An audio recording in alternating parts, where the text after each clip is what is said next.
Mas baka may saging naman. Ano ba yun?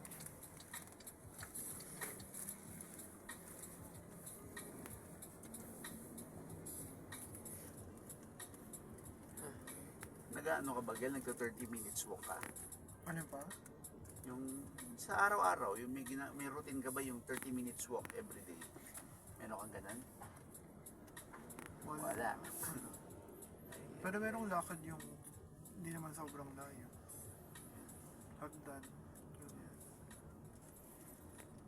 Ano mo, bili ka na ng ano, Gel. Total, may pera ka naman, sumasweldo ka. Yung Fitbit, yung nakakount mo yung number of steps mo. Oh, meron yung naka-watch. steps lang. Oh.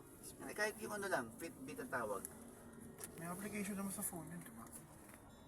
Hawak mo Pwede yung ko phone mo, naman- dala mo yung phone mo. Pero kailangan ng relo nun, di ba? Hindi.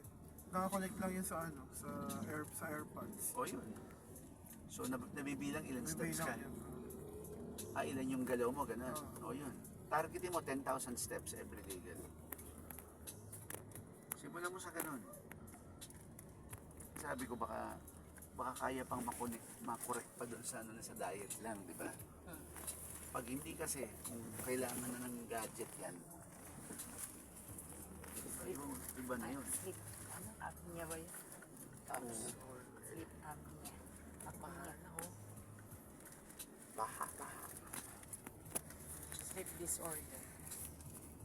Kung malaman ni Tita Jolie dyan, hindi